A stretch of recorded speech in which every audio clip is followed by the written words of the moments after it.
Dear Rick, I'm a coward, and by the time you read this letter, you will know that I am also cheating on you with Trey.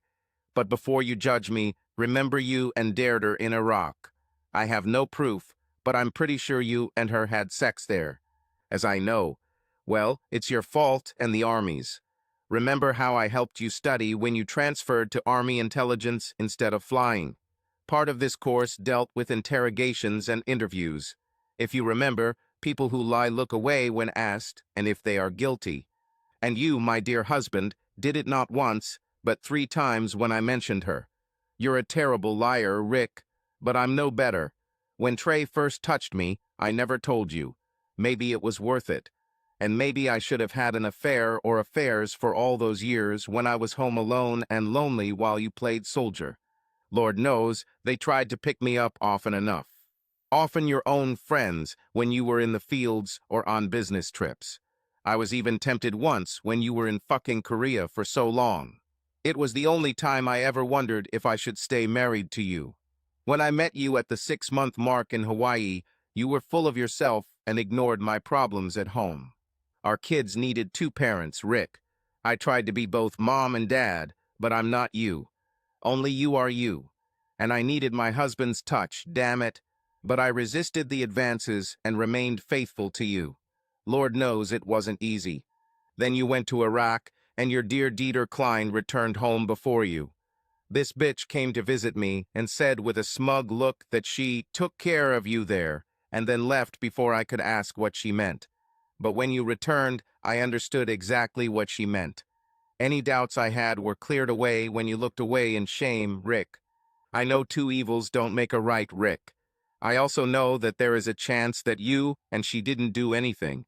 In this case, I'm the first to cheat with Trey. But I do not think so. I think you did it. Maybe before that, maybe not. It may or may not have been the first time. But I no longer want to be a faithful wife who waits at home and remains faithful to her military hero. When Leslie told me she had her eye on you, I talked to her and Vincent about it. He admitted that he allows her to have men. They have an open marriage. Looks like I won't ruin their marriage.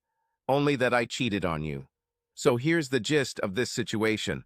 I am going on this journey, and during my absence I am not your wife, and you are not my husband. You have a 6-week pass, and I'm giving myself one too. The way I see it, if you and I still love each other, we'll get over this when I get back. If not, it will hurt, and I mourn what we had and lost. But I don't see any other way to stay married. Know that. Trey didn't seduce me or force me. I do this by my own choice and will. I don't like him, but I find him attractive. He'll be just a memory when I return, if you still want me. What I do with him after our divorce. It won't matter anymore, right? Know this, Rick Weston. You were and remain the love of my life. Even after you broke my heart, I still love you. It has been a privilege to be your wife and mother to your children. But after all these years, I need a break from us. Leslie is more than willing to fuck you senseless before I get back. Vincent will pay you to watch. But it's your choice and decision. I would suggest you sleep with her until she is cross-sighted and mumbling. I know she won't leave Vincent for you.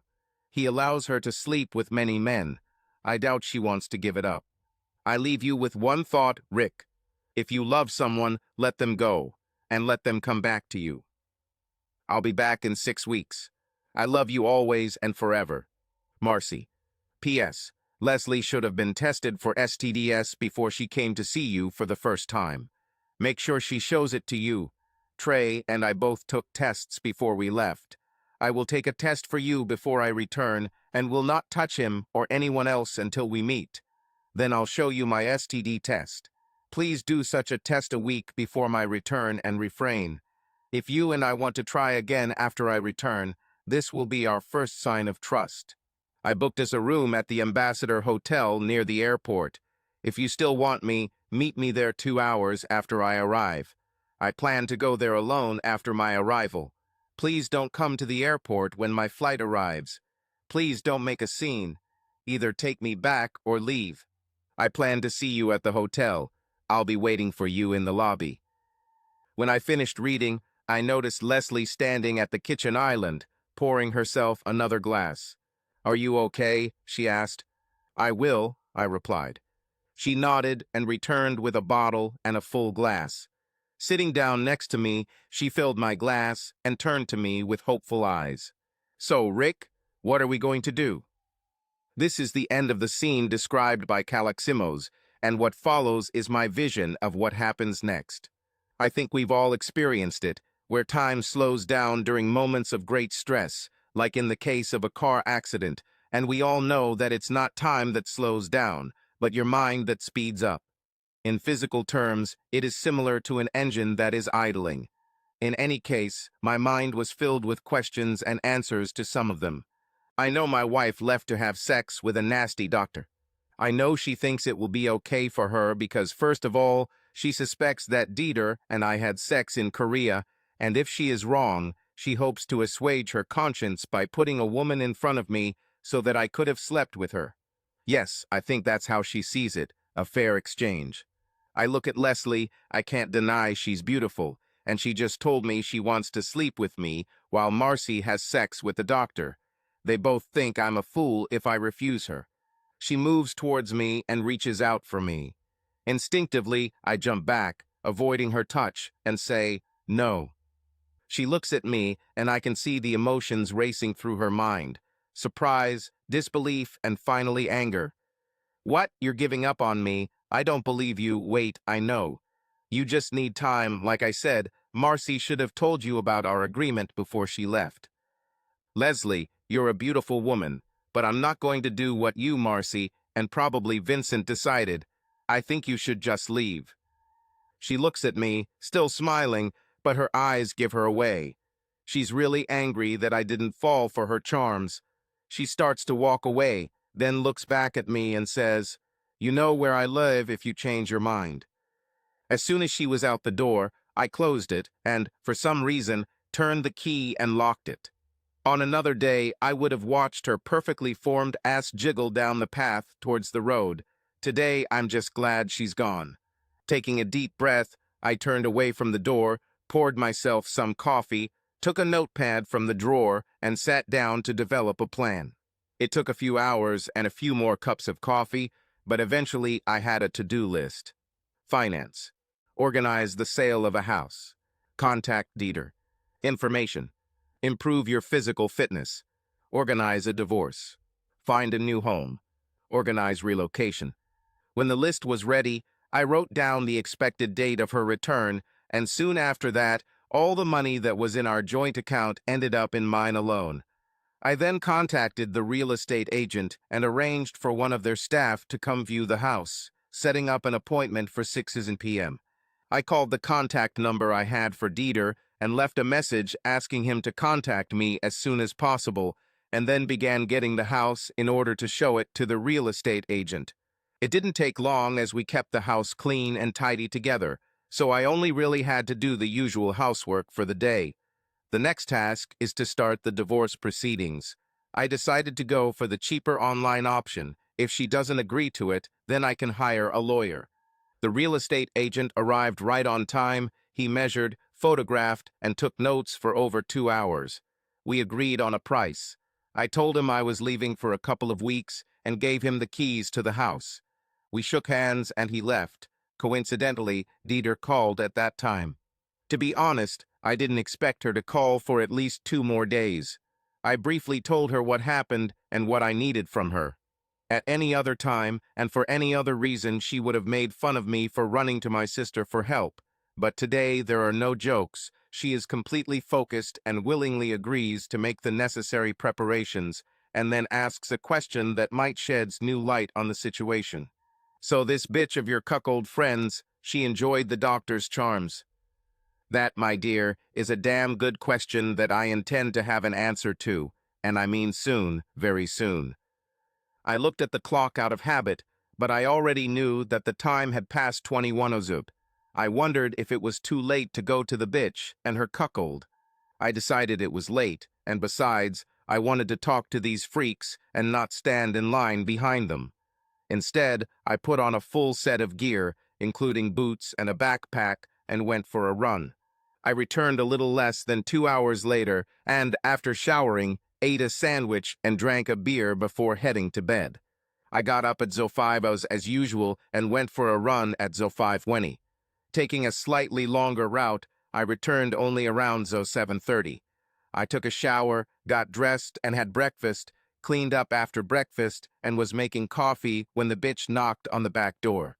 "Hey, Rick, how are you feeling after you've had time to think about it? Are you ready to play?" I look at her and wonder why such a beautiful woman has to be such a mean bitch. I should have been prepared for this, but I wasn't. However, the call saved me. Phone call. I looked before answering and saw that it was a real estate agent. I quickly excused myself, saying I had to take a call, and went into the living room to take it. This was good news, really good news.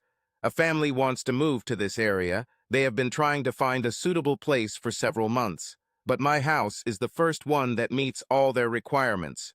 We agreed that they would come watch it this afternoon at 2:30 p.m. before ending the call and going back to the bitch in my kitchen. I walked into the kitchen and saw Leslie sitting at the table with a cup of coffee in front of her that she must have made herself and a folded piece of paper. Moving the paper toward me, she asked, "Well, big guy Rick, shall we play? I thought I'd come see you this afternoon and talk it over, if it's right for you and Vincent." Her lips spread into a wide smile, a smile that until yesterday seemed to me one of the sexiest and most seductive smiles I have ever seen on a woman. Now all I see is an open mouth filled with disease and dirt. "It'll be wonderful, darling. You know you won't regret it. Whatever you want, I can do, anything and everything." "What if I want something that you're not willing to give?" "If that happens, you're seriously ill and need help," she giggles. "Let's see, can I take your cup?" She hands it to me, and I put both mugs in the sink. "I'll go then, if only." Ignoring her not-so-subtle suggestion, I reply, "I'll see you later when I finish my business, so I'll see you and Vincent later." "Okay, later," she agrees and leaves. As soon as she left, I took out a bottle of Bullate from the closet and 3 pills from a secret safe in the garage, 2 small white and 1 green capsule. I took the white pills and opened the green capsule, adding the contents to the bourbon and setting it aside. I then arranged for a small buffet lunch to be delivered and spent about 3 hours looking for a new home online. I really liked the idea of living in rural Louisiana, and I made inquiries about 6 homes that I thought would fit my needs. The estate agent arrived again right on time, this time accompanied by a family named Powell, a young couple in their mid-20s with 3 children. They also have 2 boys and a girl, Jack, John, and Jane. 2 hours later, the house was sold. Since the "for sale" sign had not yet been installed, I asked the agent to wait until I moved out in 5 weeks before installing the "for sale" sign. After they left, I packed up the remaining supplies, including a bottle of Bullate, and put everything away before heading over to the freaks. I was halfway across the road when I heard a woman's voice calling my name. I looked in the direction of the voice and saw Genevieve Shaw. "Hi, Jenny," I replied with a smile. "Are you going to the Nilsons?" Yeah, are you coming?" "No, I have children to look after, and besides, I don't think Leslie would like it if I came." I must have looked confused because she said, "Don't pretend, I know what's planned, what you're going to do with her, and what you're letting Marcy do. I'm really surprised. I thought you were better than this." I don't think my expression changed as she continued. "Give up, Rick. I was there when they started planning Marcy's trip, and I know about your sick life." "Did you know about this?" "Yeah, and that disgusts me, so go have fun. Just don't think about bringing me into this twisted so-called lifestyle." My expression must have changed. Her tone definitely changed. "You didn't know, did you? You weren't part of their plan, well, other than being Leslie's partner." "You're right, I didn't know anything about my wife. Marcy was planning and didn't know that she was arranging for a bitch for me to ease her conscience. At this point, despite your accusation, I'm not broke his vows. Also, the friend I had that she knew about." Actually, it wasn't close to what I now know she was saying.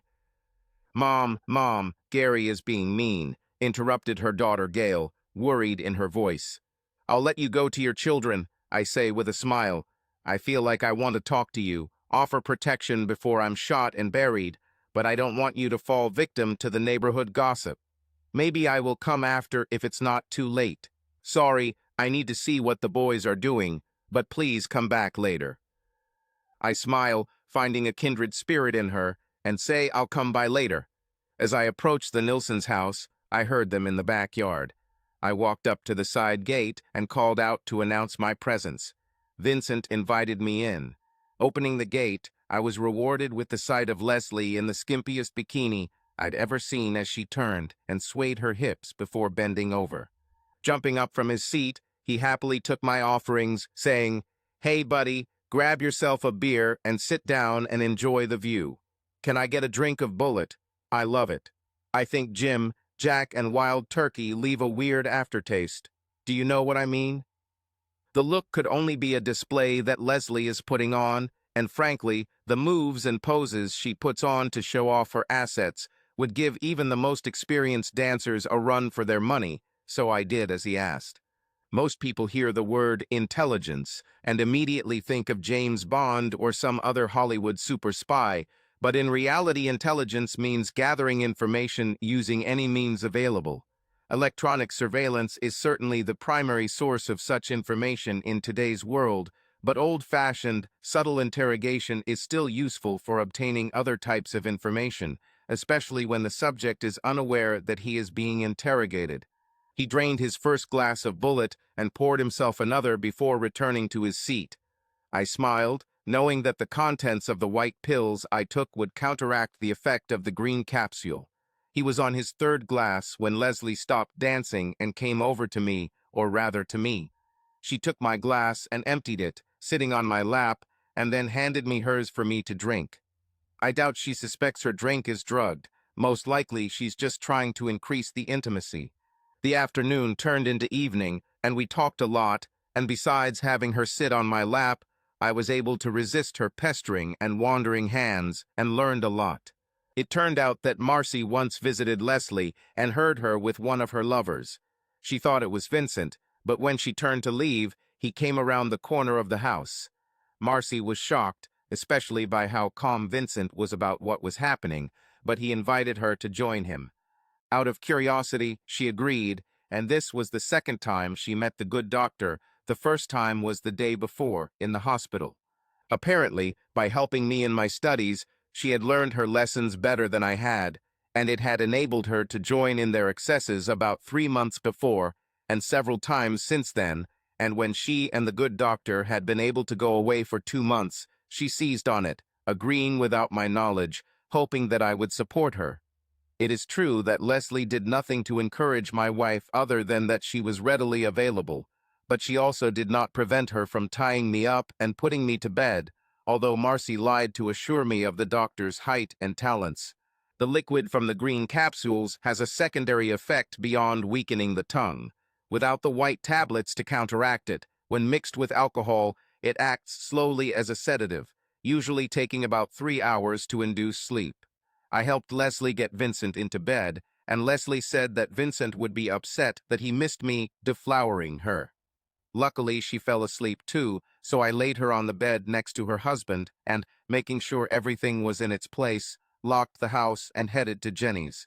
Genevieve Shaw is an enigma, almost the exact opposite of her namesake, Jennifer Hashley.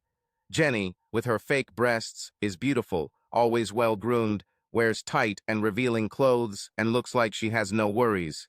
Jenny, on the other hand, has no visible curves, but maybe that's because everything I've seen on her is loose, if not too big for her. Her hair is dull and lifeless, her face is ruddy, and she looks as if she is carrying the weight of the world. The house was quiet and dark. I assumed she had already gone to bed. I turned around and started walking home. "Rick," I heard a whisper. Turning to the whisper, I saw Jenny peeking around the corner of her house. "Please come in from behind." Quietly, I did as she asked and walked down the path to the backyard. I saw her look at me accusingly. I smiled and assured her that my honor was fine, resisting the urge to tell her to check and make sure. "Okay," I said, taking the seat she offered. Well, Jenny, you wanted to know, so ask. Really? Will you tell me everything? I can tell you what I know, but I'll be honest, I promise. Now ask. First, I want to know about your infidelity. Marcy hasn't told me much about it other than she's sure you cheated on her. Okay, I'll tell you what I know, but I can't tell you exactly what happened because I don't remember. You don't remember? It's hard to believe. Perhaps it will be easier for you to believe when you hear my side. I'll tell you what I know and then what I've been told. So, here's how it was. I, along with 5 other operatives, was riding in an armored personnel carrier when we attacked. Next thing I remember for sure, I woke up in bed 4 days later. 2 days later, Dieter came to me, the only survivor of the attack. She was upset, not because of me, but because of herself. She thought and still thinks that she took advantage of me. Why, my colleague has been lusting after me. Let's just say for a while. I paused and looked at Jenny. I could see that she was doubting the veracity of my story. It appears that after we were hit, the vehicle was destroyed. 4 of the rear passengers were killed, either immediately or shortly thereafter. I was unconscious, my leg was broken in several places, and my head was not in better condition. My friend escaped serious harm, but please remember that we had just been blown up, and she administered first aid until rescuers arrived. At the base, they examined me and put me in a side office, I think to keep me calm. She came to me before I was sent to the best hospital. A field hospital can work wonders, but it's not the best place to recover. Now, you have to understand that she was very shaken, and she was also given painkillers, so she couldn't think clearly. She hugged me and told me that she had accidentally touched me, and it led to more. She didn't know that often arousal is the result of some kind of head injury, and felt that I was suffering from this effect, and decided to help me leave with a smile on her face and began to satisfy me. She says I shouted Marcy's name a few times and reached for her. She took it as a sign that I was fully conscious. But she told me that this woman, Dieter, if I remember correctly, came to her and said she took care of you while you were with her, and Marcy thought that meant you were having an affair. I think saving my life, not just then, but many times in battle, counts as taking care of me, doesn't it? She nods in agreement, and I continue. There was no affair, just one hell of a complicated situation that I don't remember. So I ask you, as an independent judge, was I unfaithful? Because I don't know, and she doesn't believe me. This is true. Honestly, as far as I know, every word is true. If it's true, why did Dieter tell you? Because she apologized before I knew she needed to apologize, and before she knew I didn't remember it. I understand why Marcy says she doesn't believe you, she says. For some reason, she made me feel sadder than when Marcy said it, and then she added, but I believe it's too far-fetched not to be true. I smiled, and before either of us knew it, I hugged her and kissed her. I started to pull away as soon as I realized what I was doing, but she started kissing me back and didn't let me go. Sorry, we said almost simultaneously, and then laughed together again. So this is my story. Now please tell me what you know. As soon as I said this, I felt my eyelids become heavy. I checked my watch and saw that it was time for me to go. The white pills were wearing off, and I would be asleep within the next 10 minutes. But this will have to be postponed. Can I come by tomorrow? Yes, of course. I will be glad to have company, she replied with her most charming smile.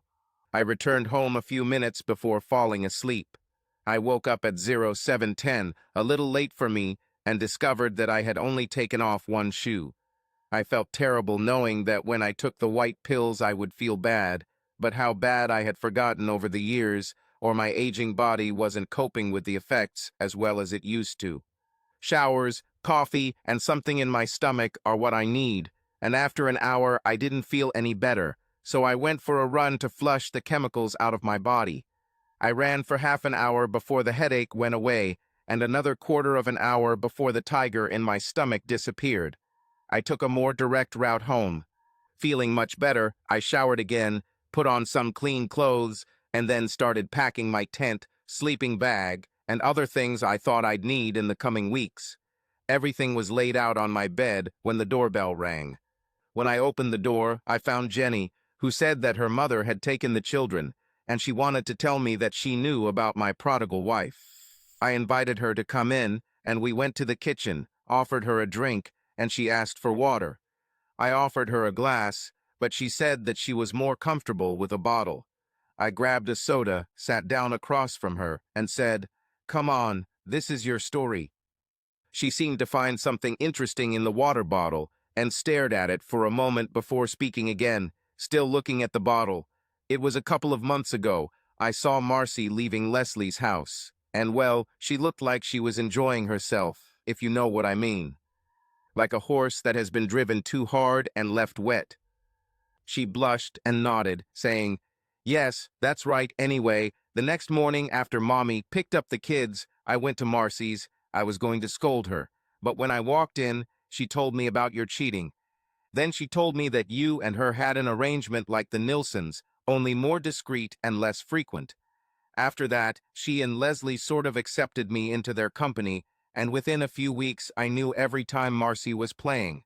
As she likes to say, I was there when they started talking about her trip and how they were going to keep you busy, Leslie, and then I got the feeling that they wanted me to participate too, and I almost stopped talking to them for 3 weeks ago, so I can't tell you much more. No, that's more than enough. The more I know, the fewer surprises I'll have." She was silent again for a minute, then said, "I need to go. I need to be back before Mom gets home, and then make dinner." Just to keep the conversation going, I asked, "Is that good? What's for dinner?" "What? Oh, nothing special, just macaroni and cheese." She tried to hide the shame in her eyes, but I noticed.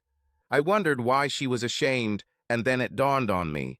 Genevieve is very thin and pale. Her clothes are always old and worn, while her children are always well-dressed and look healthy.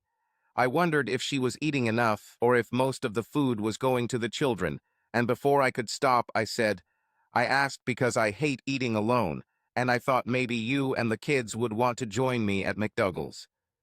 "Mr. Betty Weston, I said I would not be part of this sick wife swap, and I hate the suggestion." "Wait a minute," I said, impersonating John Wayne. "I told you I didn't want that either, and I'm sorry if I offended you, but I suggested you and your kids go to a hamburger, and I don't ask anything else from you except the information you've already provided. So if you feel like that, maybe I should wish you a good day and see you off." Sorry, I have a lot going on right now," she sobbed. I hugged her and only then realized how fragile she was. She seemed so thin that I was very afraid that she would break. "You really don't realize how much help you've given me. Now let me repay the favor, sit down, catch your breath, and tell me what's bothering you, and I'll help if I can." No, I can't. I need to catch the bus. I need to see the apartment." "An apartment? But you have a house here." "The owner has sold the house and is evicting us at the end of the week. Oh my God, I can't believe I put the kids in this situation." "Oh, Jenny, I'm so sorry. I didn't know." "So you can't help. I'll have to do what I need to do to survive." "Tell me where and when your meeting with the agent is. I will take you there." "This is not an agent, just a man who rents out an apartment." "Where?" "At the intersection of 12th and 15th. "You can't be serious. You can't take your kids there." "Either that, or we'll end up on the street." "No, I won't allow that. You can move in with me for a month, sorry, but no longer. I sold my house yesterday, and I'm moving to another state in 5 weeks. But that will give you a little time to find something better." "No, I can't impose myself." "Honestly, this isn't an imposition. I'm going to be looking for a new house tomorrow, and will likely be gone most of the time. In the meantime, you can help me reduce the amount of food in the house so I don't have to transport it halfway across the country." "You're serious, aren't you?" "Yes, seriously." "You want something in return, don't you?" "No, I don't want anything from you except that you and your children are safe. I have already said that I will not ask for anything, and this will not change." Tears streamed down her face. "Thank you, but I don't know if I can afford." "Stop. This won't cost you anything, not a penny. Now I'm going to make myself some lunch, and I want you to join me. You leave me no choice, do you? She sobbed. I opened a can of beef and vegetable soup, put it in the microwave, and put a loaf of bread and butter on the table. I added 2 spoons, 2 knives, and 2 small plates before the microwave beeped. I stirred the soup and put it in the microwave for another minute, then poured it into 2 cups. She just sat there and looked at the bread, so I took the initiative and cut her a slice, buttered it, and did the same for myself. I broke the bread and dipped it into the soup, encouraging her to do the same. Hesitantly, she followed my lead, but once she started, she quickly ate it all. I waited for her to finish and asked if she wanted anything else, to which she refused. I collected the dirty dishes, etc., rinsed them in the sink, and left them to dry on the drain grate. While I was doing this, she asked, "What should I do now?" "It's entirely up to you, but if you want to start packing for the move, I'll help you bring it when I get back." "When are you going to leave?" "I'm just going for a little shopping. Do you need anything?" "No, nothing. Really." "Okay, while I'm gone, please look around. It's easy to see what my room is. The bed is covered with things that I'm going to put in the Jeep. The rest of the rooms are your choice, 2 with double beds, 1 with 2 single beds. I'll leave it to you discretion. If your mom and kids come back before I come, feel free to invite them inside. Have something to drink, anything. Treat it like it's yours." I leave her sitting at the table and go out to buy a few things I didn't plan on buying before returning from house hunting and training, as well as a few other things I never thought I'd want until today. It takes a little longer than I expected, and when I return, there are 3 kids watching TV and a suspicious old woman sitting in my kitchen. "Hello, you must be Jenny's mother. And you must be the person she lives with," she says with obvious disapproval.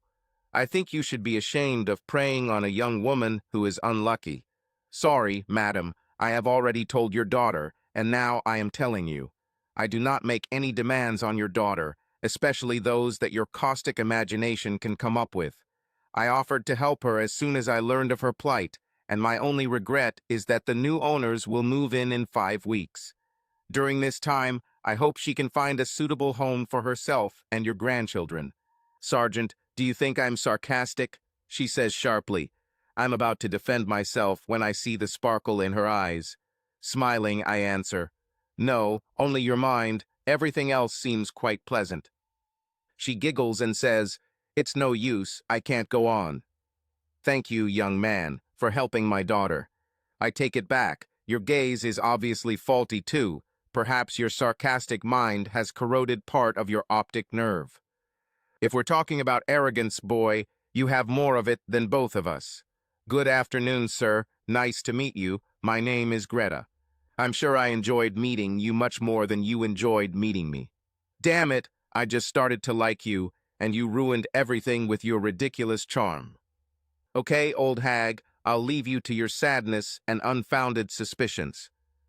"Ha ha ha, good move. Yeah, I think we'll get along. Can I ask you for one favor?" "It depends on what kind of service it is." "Can you make a skinny bitch eat more?" "I hope she'll eat more, but I'm leaving tomorrow for probably 3 weeks, so I'm afraid she'll have to fend for herself while I'm gone." She looks around, somewhat secretively, and then whispers, "I think she will eat better because you have food." The poor girl was starving, and the little help we could give her was not enough. What is her and the children's favorite dish? Children love almost any unhealthy food. Pizza, burgers, fish fingers, and all that. Jenny loves almost everything, especially seafood and spicy food. She loves spicy food. A girl after my own heart. Now, while she's gone, do you know who's sleeping where? She begins to talk, pointing her finger in vague directions when I say, "Maybe you can show me?" She goes to the bedrooms. The boys sleep in 2 single beds, and Gail and her mother sleep in one of the double beds, leaving one room empty. Rick places a Gijo on each of the boys' beds and a Barbie doll on the one where Gail sleeps. "Thanks, I better go help Jenny carry her things." "Please take whatever you or the children need, okay?" She nods her head, and he turns and leaves. After collecting the stack of boxes he just bought, he goes to Jenny's house and knocks on the door, which she soon opens. Please let me bring the things to the door for you to pick up. I get the impression that since our furniture is expensive and mostly new, she is ashamed of hers, and I try to reassure her. Jenny, you don't have to worry about what your house looks like. I grew up in a family with 4 children and 1 mother. It was difficult for us, and my mother did her best. But no matter what, people thought that our home was squalid. So I've been there and done that. I promise you I won't think less of you. Now show me what you have in store for me. Shabby certainly describes his home. The carpets are shabby in places, most of the furniture is old and worn, but everything is thoroughly clean and there are no unpleasant odors. I said, Jenny, you should be proud of your home. You have nothing to be ashamed of. You take better care of your home than you take care of your yard. My mom wasn't nearly as good at keeping clean, and her gardening idea was to watch Monty Don on TV. She smiles in gratitude, and we start putting the clothes into boxes. I can't help but notice that the boys' clothes are neatly folded, but hers are just piled in a heap. When we're done with the clothes, I tell her that any furniture or other things she wants to keep can go in the garage. Everything else I'll take to the dump tomorrow before I leave. We wash up, and then, with her mother's encouragement, I manage to get Jenny to agree to go to McDougal's. I also invite Greta. She refuses, saying that she needs to return to her husband. I invited them both to join us if she wanted to bring it, but again I refused. I notice Jenny tenses up at the mention of her father for some reason. The kids are delighted. It seems like they have never been to a fast food restaurant, and the toys at Merry Meals exceeded their wildest expectations. I can't wait for them to discover their gifts. When we get home, they are exhausted, and Jenny gets them ready for bed. As soon as they enter their rooms, I hear screams of delight as they find their gifts. All 3 of them ran up to me saying, "Thank you, thank you, thank you." Gail hugs me with tears in her eyes, and the boys quickly follow suit. They need time to calm down, but as soon as they do, Jenny attacks me. You had no right to buy it for them, on top of everything else. We're not a charity. I'm sorry. Don't apologize, I don't think I should have. Stop, I say sharply. I'm sorry you're upset about what I thought would be a distraction from the stress that moving brings. I'm sorry that you think I think you're a charity case, but in a way, I'm glad you feel that way because it means you're not taking advantage of me. So I would appreciate it if you would get off your high horse and accept that you don't currently live in an area full of available women and substance addicts. The lecture is over. Would you like a drink? There is wine, beer, soda, water, juice, and, if you want, some milk to make a cocktail. She bursts into tears and begins to apologize. I try to calm her down and end up holding her trembling body until she stops sobbing. Sorry, but I have a hard time accepting that a man can be just kind. Men always want something from women, and we both know what it is. Jenny, I say, unconsciously stroking her head, sex is the last thing on my mind at the moment. Honestly, you're the one I should thank after what my wife did. Trust me and don't take it the wrong way. You have given me a distraction from my pain, and the fact that that distraction needs and deserves help makes me feel better that I can provide that help. Now, if it makes you feel better, how about I give you a job as my housekeeper and I will pay you? No, I will clean the house, but you won't pay me. How are you going to pay for room and board then? I ask with a smile. Not to mention the rental car, I say, moving around Marcy's spare set of car keys and the keys to the new locks I'll be installing tomorrow. The horror on her face quickly turns to a smile and then a giggle as she realizes I'm teasing her. I have set up a profile on the PC for your use so you can search for housing and anything else you might need or want to do, or even just entertain these 3 wonderful children. Now that the ice is completely broken, we sit down and start talking to each other as friends. She talks about the triplets and how they were the result of pressure from an ex-boyfriend who wanted more than she was willing to give. When she refused a second time, he left her. When the children were born, he was so proud of his courage and ability to father 3 children that he and his friends got some liquor and, after getting drunk, crashed their car into the front of a truck, killing themselves and their passengers. She doesn't mention other guys. I talk about my children and my childhood in poverty. We go to our beds. As soon as I walk into my room, I see that my camping gear is still laid out on my bed. I put it on the floor. I don't want to wake up the children. As usual, I get up at 5:30 a.m., quickly wash my face, drink a glass of juice and go for a run, returning a little before 7 a.m.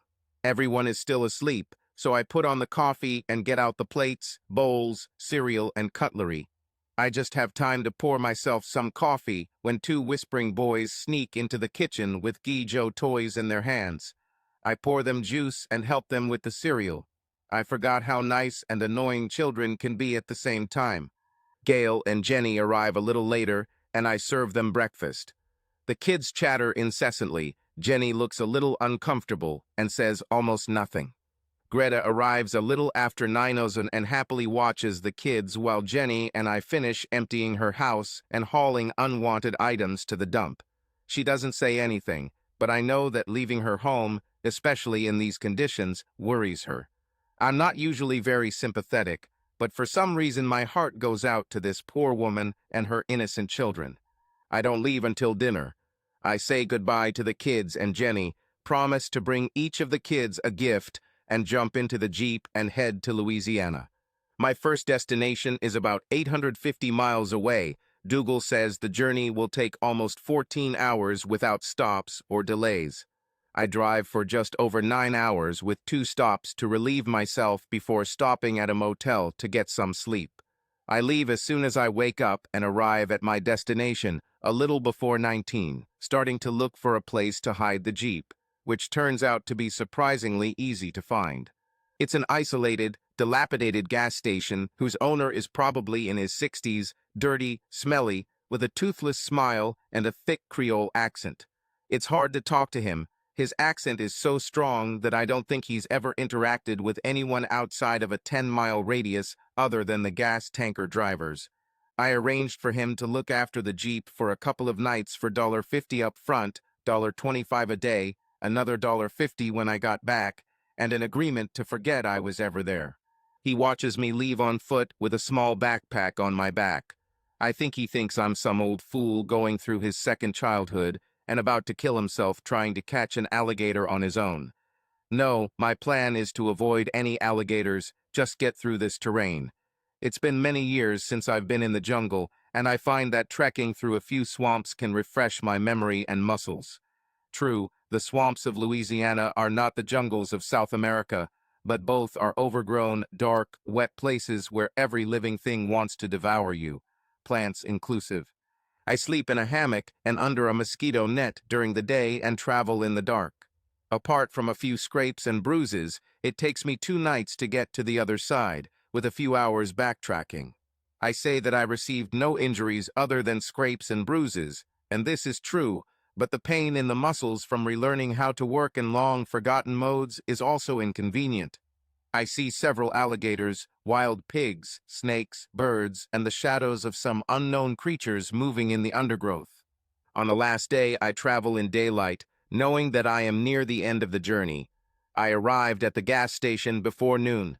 After I leave the gas station, I start looking for 2 things: a place to wash up and eat, and a place to live, perhaps with a little plot of land. 2 hours later, I have a hotel room, showered, changed, and made an appointment with a realtor to look at one of the houses I saw that afternoon and another one in the morning. Now I'm sitting in a restaurant, drinking a soda and waiting for the waitress to bring me a dish called boudin balls with a side dish of mac choux. The food isn't as spicy as I expected, and that's not a complaint. It still leaves a slight tingle in the mouth and is very tasty. If I buy one of these houses, I will definitely come here again. Although I arrived at the house on time, the realtor was already there. He also has a strong local accent, but with a name like Pragian, that doesn't surprise me. It soon becomes clear that the house will need a lot of work and money to make it livable, more than I am willing to invest. I don't tell him no, but I do tell him I want to look at other options in the area. He pulls out a catalog of houses for sale, and I see 3 more, fewer and fewer. I arranged to meet him early in the day at one of them. I go to the same restaurant again for dinner, and they serve gumbo with fresh bread. It's much spicier than my morning pork sausage and corn, peppers, and onions mixture. I'm in bed at the hotel by 10 p.m. I'm just falling asleep when a knock on the door brings me back to consciousness. Without expecting visitors, holding the door closed and clutching my pistol, I ask the guest to introduce himself. I saw you alone, guy. Do you want some company? Great, girl for the money. Hell, if I wanted to spend the night with an easy-to-get girl, I could have stayed home. No, thanks, I say. Come on, Rick, you need what I offer. Damn it, how does she know my name? I carefully open the door. I see a woman with big hair, big breasts, a short skirt, and a strong smell of cheap perfume. Come on, Ricky, I have what you need. I suddenly understand everything, and with a smile, I open the door, grab her hand, and drag her into the room. As soon as the door closes, I greet her. Hi, Dee, still working? You'd like that, old geek. You can talk, you're only 2 months younger than me, you dried-out old honey trap. They both laugh and hug each other. You look good, Rick. You look like a cheap bitch, Dee. Great, that's what I'm aiming for. Dee did everything I asked. She goes through all the details, making sure I remember everything well before relaxing and talking like old comrades. We talk until the early hours. She leaves a little before 4 zub. I sleep for 3 hours before I get up and get ready to meet the realtor at the first house. The house itself is in good condition at the moment. There are a few things that if not fixed soon will become a problem, but other than that, a little paint and it will look almost new. It is located on a piece of land bordered by forest on both sides and is very reasonably priced. My only problems with it: firstly, its size, it's huge. On the ground floor, there is a double garage, a large L-shaped living room, kitchen, and toilet. Upstairs, there are 5 large bedrooms, 2 with en-suite bathrooms, and another large bathroom. Secondly, the bathrooms, everything in them needs replacing. The next 2 houses, although closer in size to what I want, are not in better condition than the first house I looked at with another realtor. I'm hoping that the first realtor I talked to yesterday can offer me something better when I meet him this afternoon. I eat at the same restaurant again, this time ordering jambalaya. Wow, she made me wake up and take notice. I meet with the first realtor again, and the houses he shows are small and barely livable. The best of them had very little land. I'm thinking about taking the big house I saw this morning and splitting it in half, renting out one part. I still have a few weeks to decide. I tell him I'll let him know in the next couple of weeks if I choose one of his options. I spend one more night at the inn before heading to the next swamp. I find another gas station to hide the Jeep and repeat my previous foray. This swamp is larger, but I go through it almost as quickly as the first one, and without as much muscle pain. I have no luck finding houses. I look at several, but there is no point in even contacting the realtors selling them. However, I am making a tentative decision to buy one of the houses that I have already seen. I return home 15 days after leaving, just as Jenny puts the kids to bed. I tried to get there earlier, but due to traffic, it was not possible. The children rush to me as soon as I enter the house, hug me, and innocently ask, to the annoyance of their mother, "Where are our gifts?" I take them out of the bag I brought and give them gifts vehicles for the dolls that I already gave them. I also have another gift for Jenny that I intend to give her later. After she puts the kids to bed, we open a bottle of wine and chat. She talks sadly about her unsuccessful search for a place to live that she could afford. The only options are worse than the one I saved her from. I tell her a little about the swamps, leaving out most of the details and not revealing the real reasons why I did it, and about the search for a new home. I then take out her gifts, saying that I saved the receipts in case something doesn't fit. At first, she's very happy, but then I see thoughts starting to swirl in her head. They're beautiful, but it's a waste. I'll never need to wear such exquisite clothes.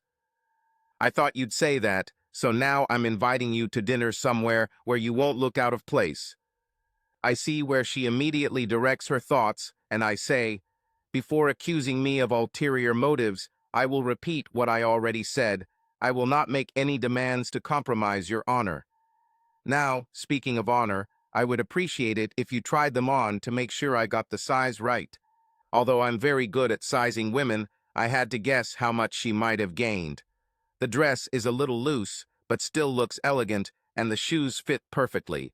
I thought about lingerie, but thought it would be too much, so I bought her a few shades of tights. I didn't expect her to try on clothes, but she walked out of her bedroom looking like $1,000,000, made a few turns, and hugged me. She feels much better than when I held her in my arms and cried before leaving. The hug lasted longer than I expected. I thought I would propose to her at dinner, but I couldn't resist blurting out, "I found a house, a big one, with a nice plot of land, but it's huge. If I buy it, I'll need a housekeeper. So will you accept the offer I made to you?" I see disbelief in her gaze. "Listen, I'm serious, no ulterior motives. You'll have lockable doors and your own car. Forget it. Obviously, you don't trust me, or maybe any other man at all." She lets me go and goes to her room, doesn't come back, and I sit there cursing my long tongue. The next morning, when I return from my run, the boys are arguing. I feel ashamed when I find out the reason. They argue whose Gijo is me, and they both want their Gijo to marry Barbie, their mother. Gary says with irritation, "Your Joe is not Mr. Rick, he's a grandfather." And that's it. The Third World War begins, and they start fighting. I separate them and ask why they behave this way. Jerry, sobbing, says, "He said that my Joe is a grandfather. That's not true. I hate him. He's a nasty person." Gail adds, "He hit my mother and kicked her out when she gave birth to us." I'm shocked. I noticed that Jenny reacted tensely when her father was mentioned, and her mother didn't talk much about her husband, although I knew they were still together. But after meeting Greta, I didn't expect her husband to be like this. What kind of father nowadays kicks out his daughter because she got pregnant? I tell the boys that Gijo is not their grandfather or me. I explain that their mother and I are only friends, and we have no plans to get married. Gail says she's glad we're not getting married because all the men who love her mom lie and throw her out. She suddenly looks scared. I see that she is looking behind me. As I turn to see why, I hear a whimper and see Jenny running to her room, and I immediately regret my choice of toys. I calm the children down and tell them that I will try to work things out with their mother, and I need them to behave while I talk to her. I knock on her door carefully, but get no answer. I knock a little louder and hear, "Go away," I answer. "I hope you're dressed, because I'm coming in."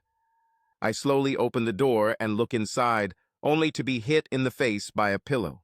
I grab the second pillow and say as softly as possible, "The boys think you're crying because of your father, and Gail thinks you're crying because I said we weren't getting married. And I don't even know why you're crying. I just hope that it wasn't me who caused your grief. No, it's not you." Nonsense. If I had not given them these toys, they would not have quarreled. These are 3-4-year-old children. Of course they will quarrel. It's okay, she says, forcing herself to smile. I told them that if they behaved well and I could make you smile, we would go somewhere nice. So what about this? Will you smile for them for real? I'll try. For their sake. Are you sure you want to be with me? Why are you asking me this? Because my clothes are in terrible condition. This is temporary, especially if you agree to work as my housekeeper. Stop saying that, or I'll start to think you're serious. I'm serious, I say, and this brings tears to her eyes again. I want to hug her and console her. I hesitantly begin to reach out to her when the door swings open and 3 children run in and start beating me. "Stop making our mother cry. You are just like our grandfather." "No, Mr. Rick is nothing like your grandfather. He is kind, and I only cry because he makes me happy." I say, "Really?" feeling relief wash over me. "Yes, I'll clean myself up and try to look presentable. Wash away your tears and comb your hair, and I will be proud to be by your side." Now, kids, who wants to help me unpack after my trip? Half an hour later, even with my 3 helpers, my camping gear is either in the wash or put away until next time. Then I clean the inside of the Jeep and wash it, which forces Jenny to change her laughing children into dry clothes. Our first destination was Walmart. I buy 3 car seats for the kids and convince their mom to let me buy her new clothes, just jeans and t-shirts. She grumbles and continues to grumble when I say I'll deduct it from her paycheck. To my surprise, she smiles at my comment. We pack up and decide to go to a place called Mystery Hill, which is about an hour away from us. The kids really enjoy all the rides, as do their mom and I, although I have to admit that most of my enjoyment comes from seeing their smiles and hearing their laughter. There is one thing that I find really interesting. This is one of the few places on Earth with a gravitational anomaly. I decided that when this whole mess with my wife is over, I'm going to find out more about this strange phenomenon. We stop at a fried chicken place on the way back home, and the kids fall asleep in the car 5 minutes after leaving the restaurant. Once we get home, we put them to bed, and once they are tucked in, we sit down with a glass of wine and a couple of snacks. She herself brings up a topic that I didn't ask about what happened to destroy her relationship with her father. Is it correct to assume that you are not particularly religious? Yes, it is. I only go to church because it is expected of me. I think a lot of people feel the same way. I always want to laugh when I hear those TV preachers say there are no atheists in the trenches. In my experience, many atheists are born in the trenches. Yes, many young, inexperienced soldiers call on their God for help, but most seasoned soldiers curse him for not caring. Is it true? I probably shouldn't be surprised, but I am. I think it's because of my upbringing. It's the same for me as it is for you, but my father is a completely crazy, Bible-believing preacher. So he kicked you out because you were unmarried and pregnant. She drained the second glass, I poured her another one, and she drank half of it before speaking again. He was angry and said some nasty things, but that's not the reason he kicked me out. He did it because of what I said. She finishes her glass and pours herself another one. I'm afraid that if you find out what I said, it will be too much for you, and you will kick us out too. So please, I beg you, please let us stay until morning. Don't throw my children outside at night. Jenny, I'm sure there's nothing you can say that would make me do this. But I won't put pressure on you. If you don't feel comfortable telling, the solution is simple: don't tell. Thank you for that, but I want to be honest with you. You have been so kind to us, and I confess that I thought of you the worst. I couldn't believe you were doing all this just because you wanted to help. I couldn't and still can't believe that you really don't expect anything from me in return. Let's put it this way. I take her hand without a glass and look into her eyes. Jenny, you are an attractive woman with a beautiful heart, soul, personality, or whatever you want to call your inner essence. And yes, in another time and place, I would really like to court you, but right here and now, all I need is a friend. And I am very lucky because this friend has 3 of the 5 most precious children in the world and is currently allowing me to share in their lives and bring me some joy during what may be the worst time of my life. Oh my God, Rick, how could I be so selfish? I'm so focused on my problems that I haven't thought for a second about what you're going through.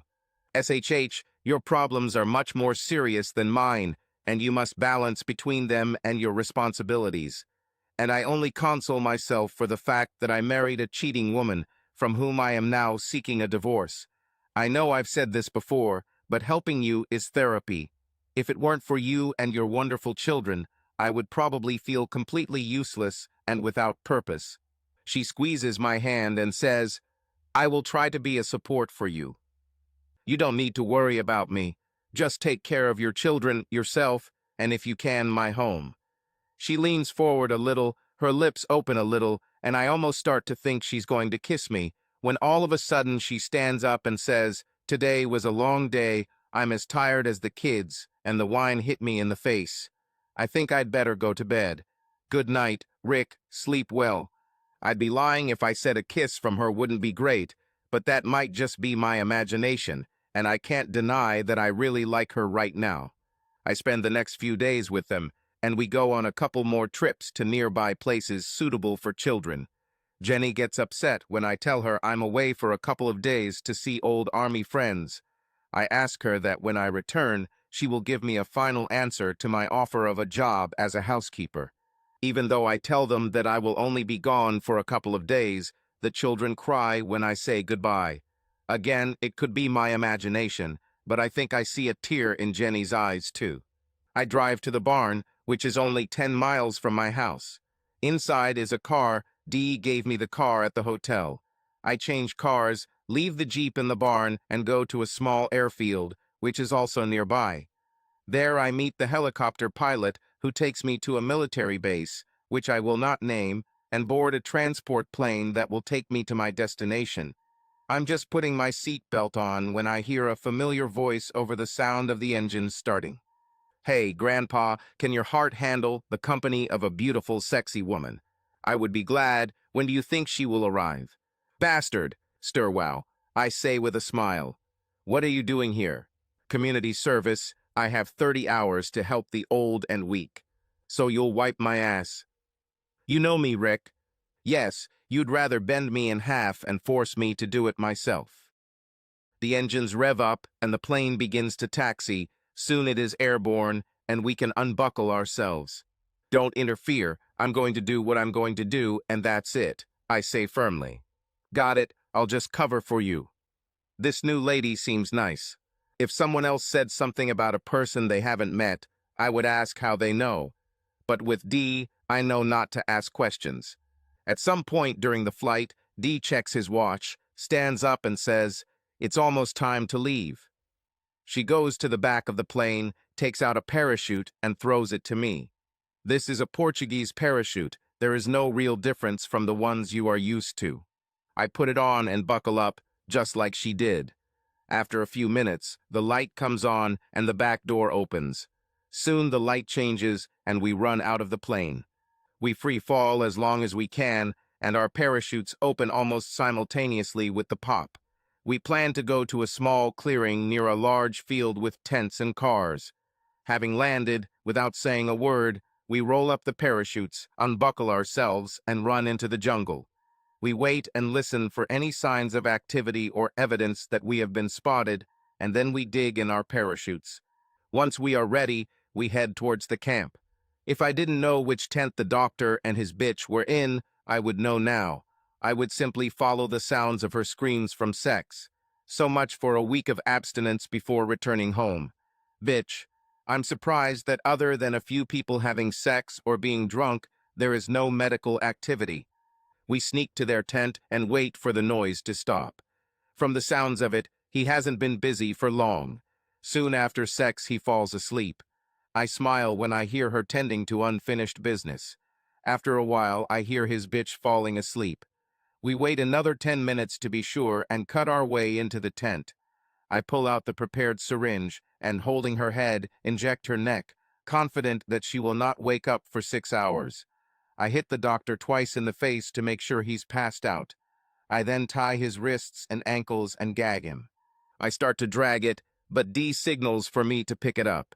We carry him from the tent into the jungle, and then I throw him over my shoulder and carry him deeper into the forest.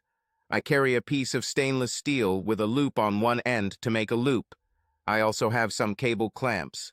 I loop the cable over a strong, low branch, leaving the loop hanging, and wrap the other end around a nearby tree, securing the clips but not tightening them. He comes to when I return to him, his eyes wide with fear, muffled sounds coming from behind the gag. I'm sure he's begging for mercy, maybe offering money or nights with his bitch. I thread the loop through the cable and pull it between his legs. After picking up the piece of wood, I go to the other end and grab a small wrench. I wrap the cable around the branch and pull. He tries to scream even before he leaves the ground. I pull until it hangs about a yard off the ground, then, just as I practiced in the swamps, I tighten the clamps and return to the slowly rotating bastard. I catch his head, stop his spin, and speak my first words since leaving the plane. I highly doubt you'll ever have sex again, but if you do, make sure she's single. Now I can leave you like this, and your only hope of salvation will be for someone to find you or your rightful place to be torn away. Or I pause, perhaps I'm enjoying this too much, I can leave you the tools for escape and survival. Now nod if you want me to leave the tools. He nods, immediately regretting it as he begins to sway. I won't stop him. At the base of this tree you are hanging from there is a cautery bag for a serious wound and a loaded flare gun. Soon I will cut your bonds and give you this knife. Now you may think about hurting me, but I doubt you can throw it hard enough or accurately enough to hurt me. What you will do is lose your only real chance of survival. You are a doctor, a surgeon, obligated to do no harm. I consider the pain my wife and I are experiencing, as well as the pain you are feeling now, to be the harm caused by breaking your vow. I cut the cable ties on his arms and legs, spin him around and place the knife on his chest, then run into the cover of the jungle. My mission is accomplished. Coming home and getting rid of this are just bonuses. We make our way to a small airfield where a small plane is waiting to take us to another heavy transport plane that will take us home. Everything is going smoothly. Dee is incredible. I owe her a lot for that, and she has saved my life several times already.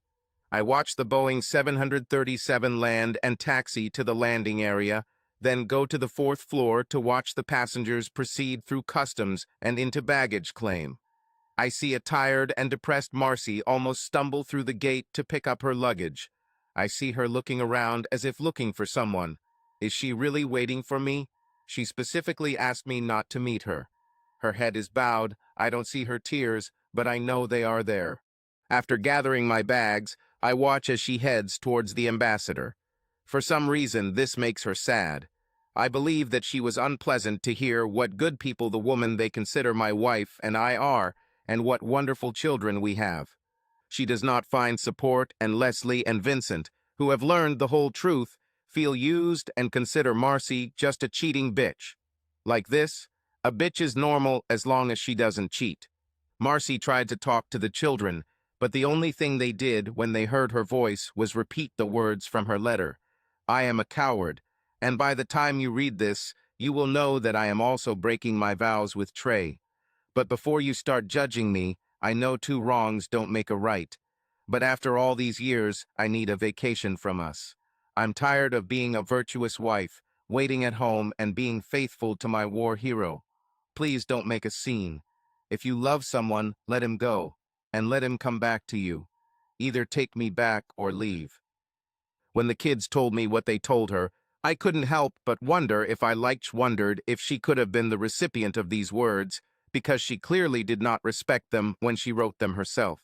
She tried to contact me for months, and when she succeeded, I had to get a protective order to stop her phone calls and visits with her unrelenting pleas for forgiveness and reconciliation. I still bought that huge house. Jenny never became my paid housekeeper. When we arrived in Louisiana, she moved into my bedroom, and a year later, we were married. 2 months later, she gave birth to a girl, whom we named Deirdre. She has since given me 2 boys, David and Derek.